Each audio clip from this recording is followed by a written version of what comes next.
Bismillahirrahmanirrahim. Let's start Unit 5, in which all the kinds of the barriers that make them passive during communication activities. Drag and drop the appropriate barriers to match them to the explanation below, in which first of all you will see that first option is that cultural, second language, third physical, and fourth emotional psychological. Explanation of cultural is that learners are more likely to be uninvolved in activities when they cannot relate personally to a topic. Then second option is that language is that teachers sometimes use difficult words of sentence and structure. They also give long instruction and do not check the learner interactions. This make learners interactions less, and they make become passive. Third option is the physical, which may be learners cannot hear because of external or internal noise or distance or any other factor which may be affect the physically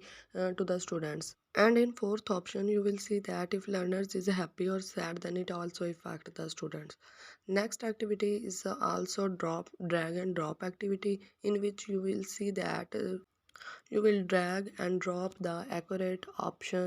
First option is preparation, then repetition, then brainstorming, then language practice, and then presentation skills. In these columns, you will see that both sides, so in which the right side gives the example of these topics, and in the left side they will give the benefits of these topics. And if you use these strategies in your classroom, you will become a good teacher. Now the next question is that in which you will select the true or false. The first question is you can get your students interested in the textbook activities by making them more interactive. This statement is true. Question 2 is that in which you will read the statement and select their option is either it is true or false, in which the question is that emotions can also create barriers for learners to remain fully engaged in an oral communication.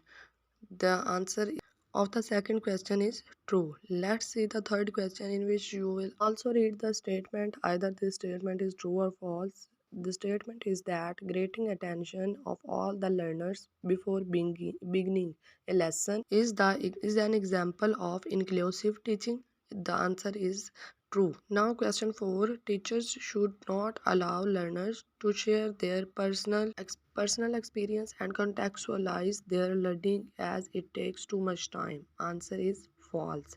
A teacher can instruct learners to work in different sizes or groups on the same task. Answer of this question is true. Now we will see the question 6, in which a teacher can give more help to some students and less to others. But all students should produce the same kind of work. The answer is false. Thanks for watching.